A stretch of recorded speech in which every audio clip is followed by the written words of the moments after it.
What's up guys, welcome back to the channel, and on today's episode I'm out here in Cape Town, and you guys know every trip I go I always have to go and see cars, and yeah, enjoy the video. Another episode of watching your garage boss / chasing classics. But as always, if you guys want to see more, stay tuned.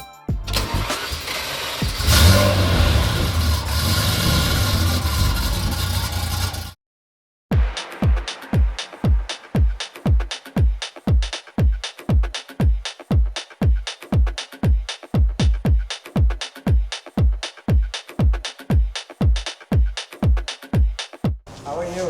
Hi, good and you? Excellent, man. Yeah, welcome Nice to to Crossley meet you. Webb. Awesome. A little bit of an introduction. So Crossley Webb, we're primarily a collector car dealer, and we've been here for 12 years now. But we also have other aspects of the business like a wash bay, detailing studio, Okay. luxury car storage, Nice. and coffee bar. Coffee Okay. bar open to the public daily. Yeah, so we're more of a base, for people who want to collect cars and a support network. Okay. And we pride ourselves in doing the research, doing the due diligence, protecting our clients, and pricing the cars accordingly. Nice. 100%. Yeah. So if you don't mind, can you take us a bit on a tour and show us exactly Yeah, what yeah. you guys do? Yeah, I know I frequent this place often. Yeah, thanks. It's a must stop for any car enthusiast and coffee lover. Yeah, absolutely. So over here we've got the detailing studio. So this is run by Distinct Detail. They're a separate company that operate within Crossley Webb. Okay. So they've just done an XPEL paint protection film on this E39 M5 that we've sold. Nice. So basically we ran through the whole car before we sold it to the clients. There were certain issues that we found that were repaired, and then he wanted it prepped and the PPF done before it leaves for Johannesburg. This is going to Johannesburg. Yeah, so this was a 2000 that had the LCI upgrades done. Okay. It had about 90,000 Ks, Sure. and yeah, it's been fully detailed and prepped prior to going up now. Beautiful. Yeah.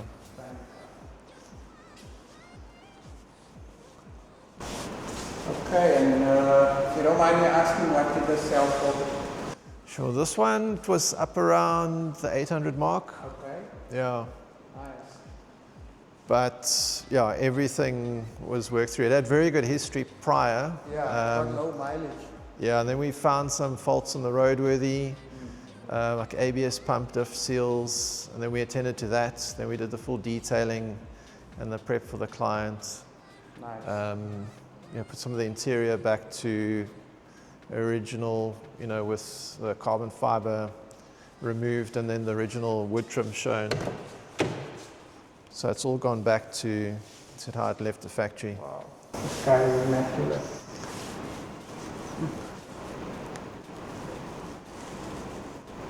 Beautiful. So it's got that smell, eh? Yeah, absolutely. Wow. But most of our cars we deliver from the detailing studio, so we do the full prep before delivery. Very nice. Okay, are these sold as well, or is this in for detailing? Yeah, the Maserati there we sold, and then it's going through the same process and ceramic coating. Okay. That's one of the Centennial cars. So Maserati normally do a special edition at different anniversary points, like 90th anniversary, 100th anniversary. Yeah. So that's the only Grand Cabrio 100th edition in South Africa. Okay. Yeah. Nice. Awesome. Cool. What's next? Then on this side, it's got a client fetching their car.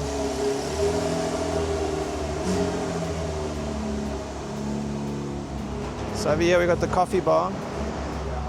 So this is quite important for people to come and experience the cars in the space and spend more time here. In this center section is the main showroom for vehicle sales. And we got everything from 50s, 60s classics, modern classics, performance cars. This one sold? This one we've just got in. Okay. So this is an early Continental GT W12. That's going for about 750. Right.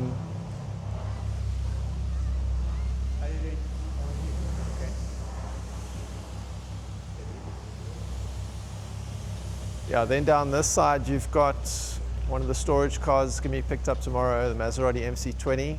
Alphas are climbing in value, eh?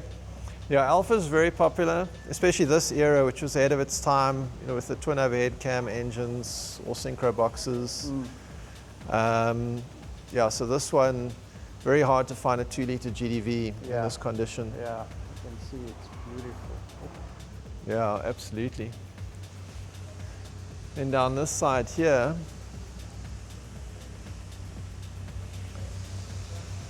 and we've got the Ferrari Testarossa. Now that's the car I was telling my viewers is my ultimate.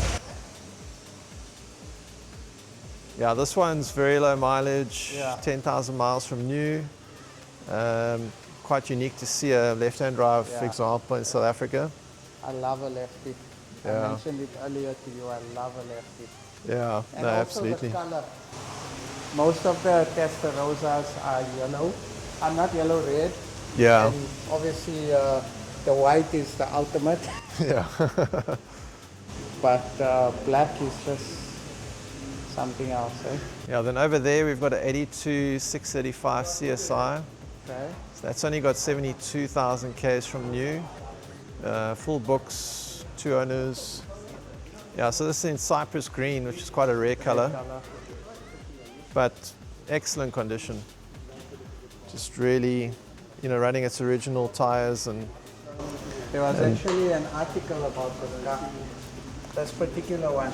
oh, is it? Yeah, I must actually send it to you. They were talking, the article's based on the value of the car. Oh, okay. And they mentioned your guys' dealership, yeah. I'll send you the article. Yeah, yeah. Very That'll be good. beautiful. And you say currently up for sale price? Currently it's up at $799. Okay. Yeah. Where do you think the values of these are going to go to? So Your honest opinion.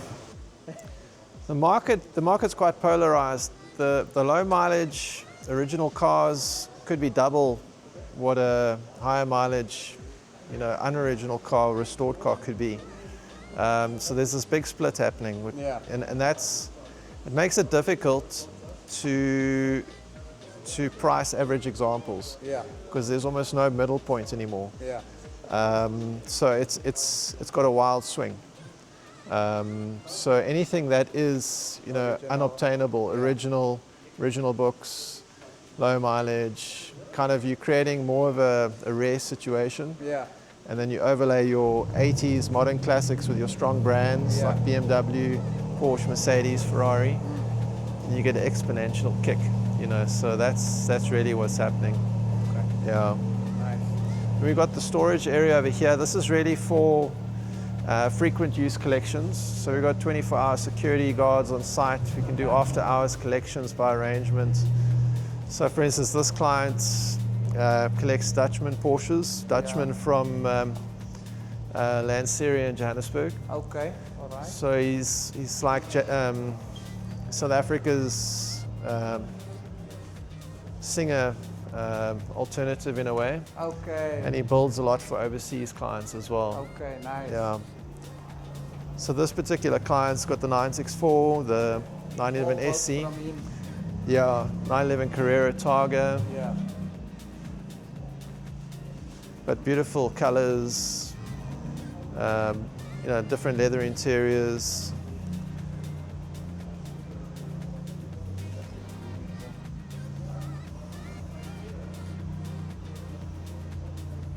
so that's the South Africa's version of Singer. Yeah, well, they don't go as far, you know, from a technical point of view. More just aesthetics. Aesthetics with suspension and engine upgrades, but not a complete re-engineered car. Like this, for instance, got backdating, so you got chrome door handles, window trims, when where normally they'd be satin black on the original car. Yeah. And I suppose someone building cars like this indirectly and directly affects the value of the cars and the scarcity. Yeah, it definitely, especially with Singer, worldwide, Yeah. focusing on 964s, it's probably created a shortage, of that model. It's like the ISs, the conversation we had, there's a lot of replicas. So you're getting a shortage of the two-door E30s plastic bumpers because a lot of people are building replicas. Yeah, exactly. Yeah. But also the brand that he creates, and now the quality of work, it almost sets a different price point for that particular version of Porsche. Yeah. Then over here we've got the dehumidified storage.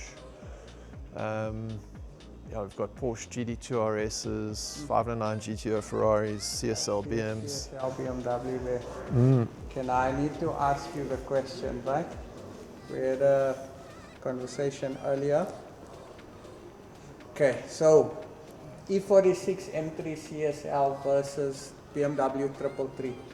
In terms of value for money, Yeah. right? Yeah. What's your opinion on that? Because 333 prices are shooting to 3 million now. M3 CSL is also around about the 3 bar mark. Yeah. What's your opinion? Look, the CSLs you find in other parts of the world. Yeah. It doesn't have such a unique South African story as the 333. Yeah. I think also with the condition, you still find E46 M3 CSLs in good condition. Yeah. They're starting to go through that first phase of refurbishment. Yeah. Where 333s in original low mileage, perfect condition are exceptionally rare. Yeah. And that's what's driving the price stronger in that direction. And everything's about almost finding something so unique that it's a super rare occurrence. Yeah. Where a low mileage CSL, you could maybe find one in Europe, or you could find one, in the UK or in Australia. You're not going to find that same 333i. Yeah, you will. In those parts of the world. You will. Yeah. And if you had a choice, 333 or E46 M3 CSL? Two different cars? Yeah, two different cars. I think the collectors also identify with their history and what their experience with the cars of different years are. Yeah. I think with me having been at BMW at a point and having driven the E46 CSL press car when I was selling BMWs makes the CSL a bit more special for me. No doubt. Yeah. So arguably the best M3 ever made. Yeah. And I like those kind of cars, the lightweight special cars. Yeah. Okay, nice, interesting chat. Awesome. Okay, anything else you want to show us? I see a Lamborghini there. We can walk through to the other side. Yeah. I think where the other Porsches are.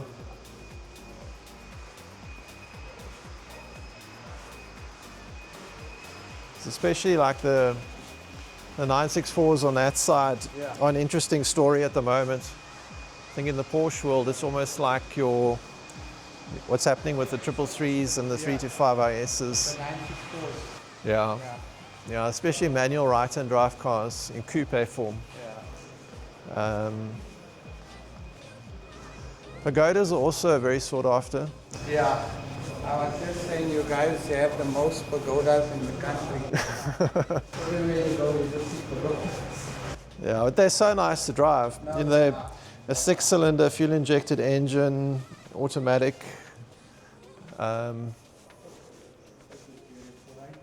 Ferraris in 355s with manual gearboxes, also super sought after. Yeah.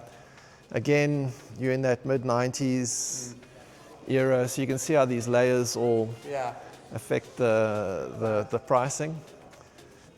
E-types. I find the E-types in South Africa, they're stagnant now. Well, the problem is again, it's the quality. There's so many different versions of E-type that potential buyers get confused. Yeah. So a big booby trap is a 2+2 E-type. Any E-type with 4 seats is not going to be collectible. Yeah. You know, so collectors need to focus on two-seater coupes or roadsters. So this is an exceptional roadster that we're now selling for 2,599. But we sold it. Yeah, we sold it like 9 years ago, and the clients maintained it regardless of cost. Whatever it's needed, it's got for that 9 years, and very quick. It's a very, very, very fast classic. Yeah. Correct me if I'm wrong. Is this an Ito tag? No. I think it's a discovery tag. Oh, okay. So Yeah. it's an Ito tag. I was gonna say. Very Yeah. road user. Yeah. Yeah. Then this is another car built by Dutchman. Yeah. Yeah, so we're selling that for 2.5, Okay. and the pricing reflects the, you know, the pretty much the value of restored cars and what it takes to restore a car, as you know.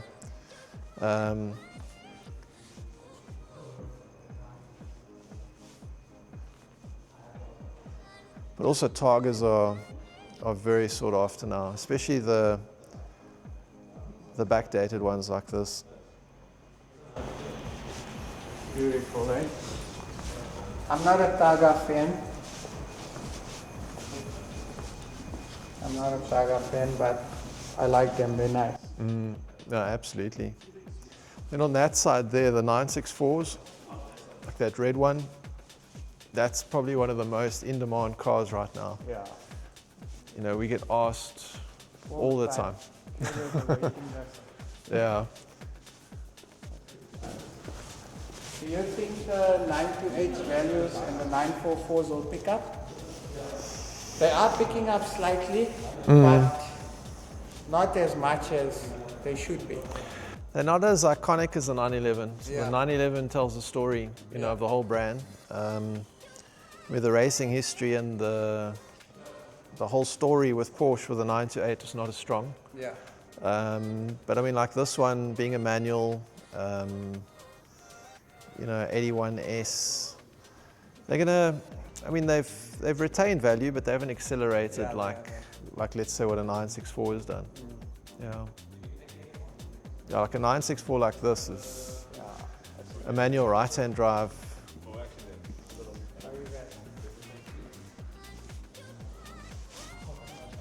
So this is pretty much what everybody wants. Yeah.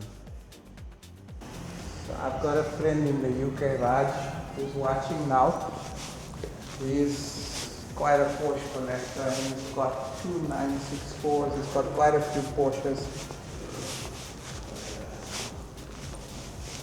I think he's still got the red one. I don't know if he's still got the red one. Beautiful. Yeah. Now you got the sport seats, right-hand drive, manual gearbox. So this we never really advertise these. It's always sourcing for clients. Yeah. Your salesman was telling me one client bought all three. He bought these two, and he owns the brown Targa as well. Yeah. We'll get to that.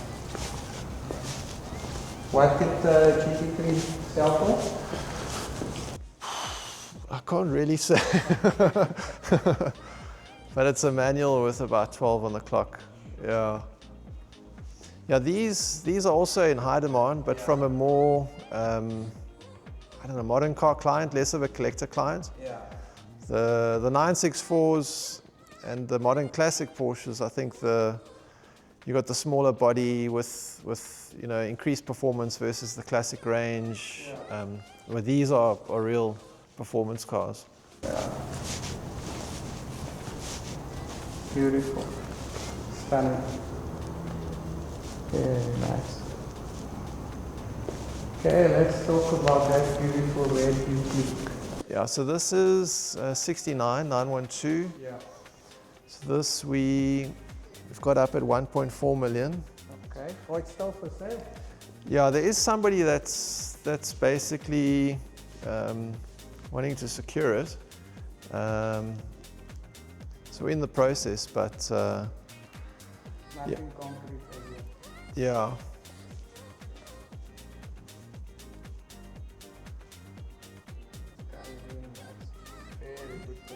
Yeah, it's nice also, you know, from a paperwork perspective, it's on used, you know, RC1s, it's got all its correct numbers, it shows 1969, it's got its original service booklets, it even shows that he took delivery from factory. You could do a European delivery and tour Europe before you brought it out to South Africa. So it's similar to my E9. We chatted a bit about my E9. So my E9's been to 5 countries. Sure. And it's got service history from 4 countries out of the 5. Okay, nice. Cars like that are quite special.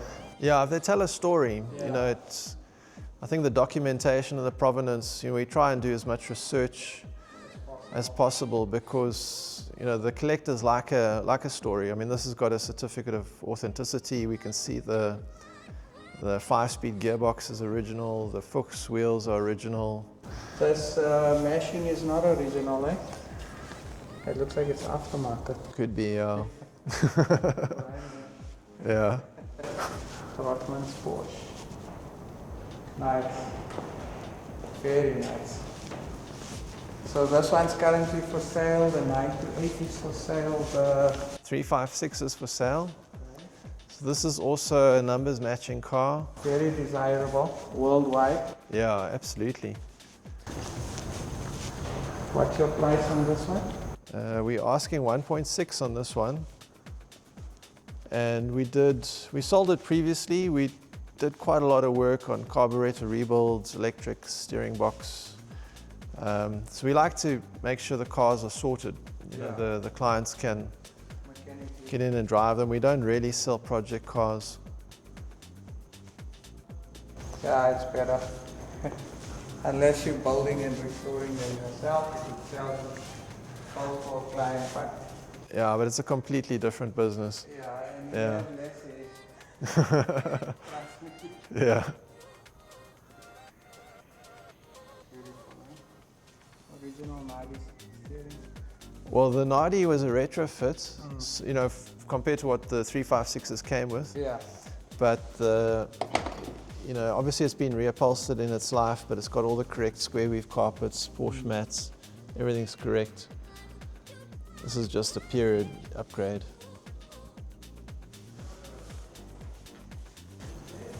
Beautiful. Stunning. So, this is for sale, that is for sale. 928's for sale, the Targa's for sale. E-Type's for sale.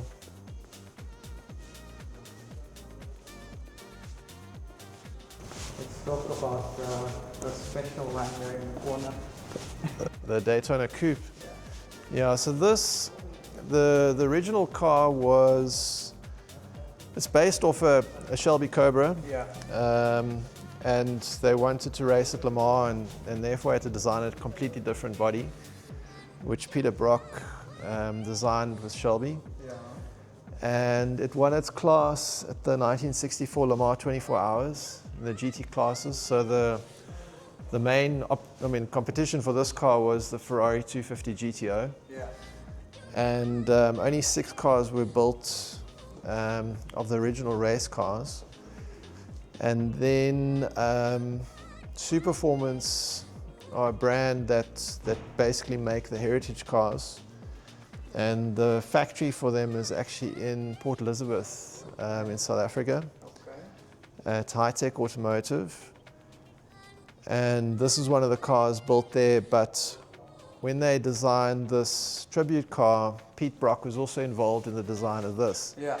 And it incorporates, you know, more features that, you know, enable it to be usable as a normal road car versus a race car. Track, Yeah. So it's got things like air conditioning, electric windows.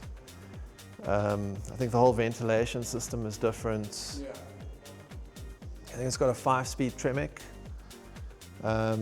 but super high quality build. Yeah. You can definitely see that. Yeah. Nice.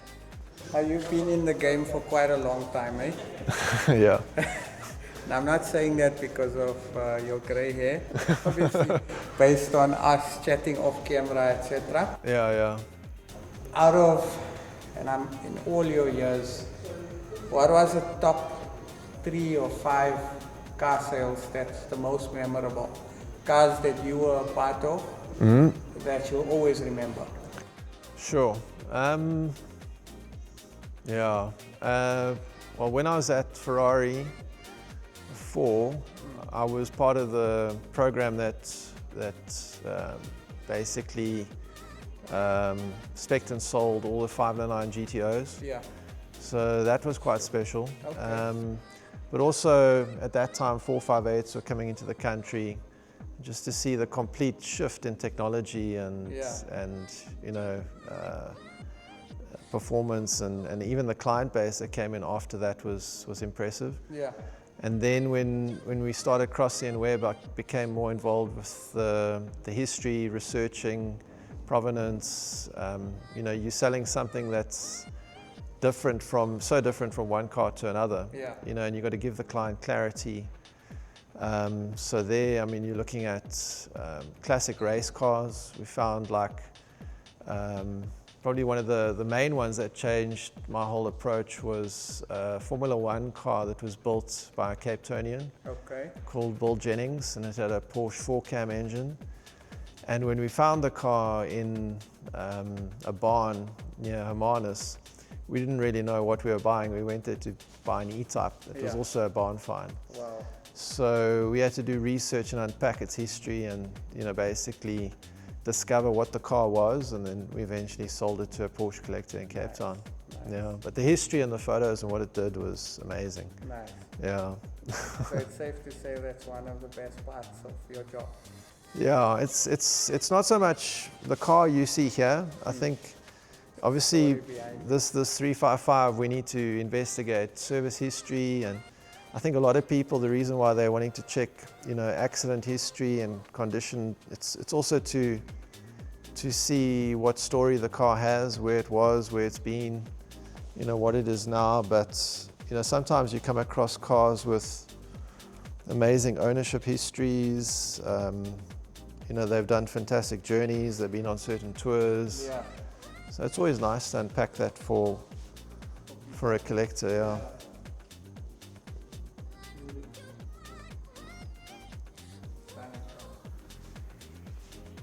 So the Coupe guy.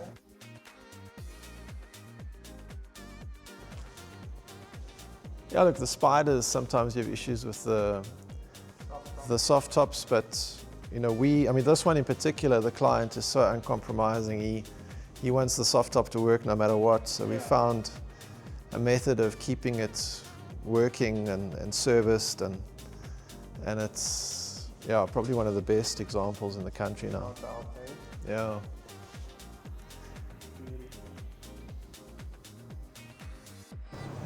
Okay, this Mini looks interesting. Yeah, so I first saw this Mini when I worked at Auto Atlantic, BMW. Yeah. And it lived in the Mini showroom there because the client, he's actually the current owner still. He bought it on an auction where BMW put it up for sale once they were done with the marketing of you know, Mini for BMW. Yeah. And that was in '05 at the Elton John AIDS Foundation. And he got Elton John to sign the door on the inside. Wow. At the auction. Okay. So that's what you see over there. So that's Elton John's signature. Yeah, and it's a super low mileage. I mean, this has got 2,800 miles from new. Never restored, never touched. Wow. It's mostly lived, I think when we opened in 2013, it's been here on and off during that time. Beautiful. Stunning. Yeah, so I think it's a 99, a Rover Coupe Sport, and yeah, in time warp condition. Nice. Special car. Yeah. Perfect. Very nice setup. And again, you guys have been around for long, so it's testament to exactly your quality, your value system in terms of the way you run your business. And I pick up there's passion behind it, and obviously, you know, passion is important whenever you doing anything, whether you're a chef, whether you're making a cup of coffee, you know, passion is what will separate you from the rest. And it's our job to guide and inspire youngsters today. If I had to ask you for some advice for youngsters, what would that be? Sure. I think, Life advice, business advice? yeah, I would get their hands dirty quite early. Okay. I think if I was going back in time, yeah, I would definitely get more involved on the technical side. You know, just learn more, work harder. You know, really understand, you know, more that side of things. You know, obviously now I concentrate quite a bit on the history, provenance, marketing, sales, you know, investigative and marketing side of the business. But yeah, if you got time, I think it's important to learn the technical skills. Yeah, as well, to balance it off. Okay. Yeah. No, perfect. Thank you so much for your time. Thank you for allowing me the opportunity to visit. Yeah, thanks for the visit. Hopefully, behind the scenes, we can conclude a deal on a car. But yeah, that'll be cool. And then we'll shoot another video for collection. I'm not going to tell you guys what it is, but comment down below at what you think it is.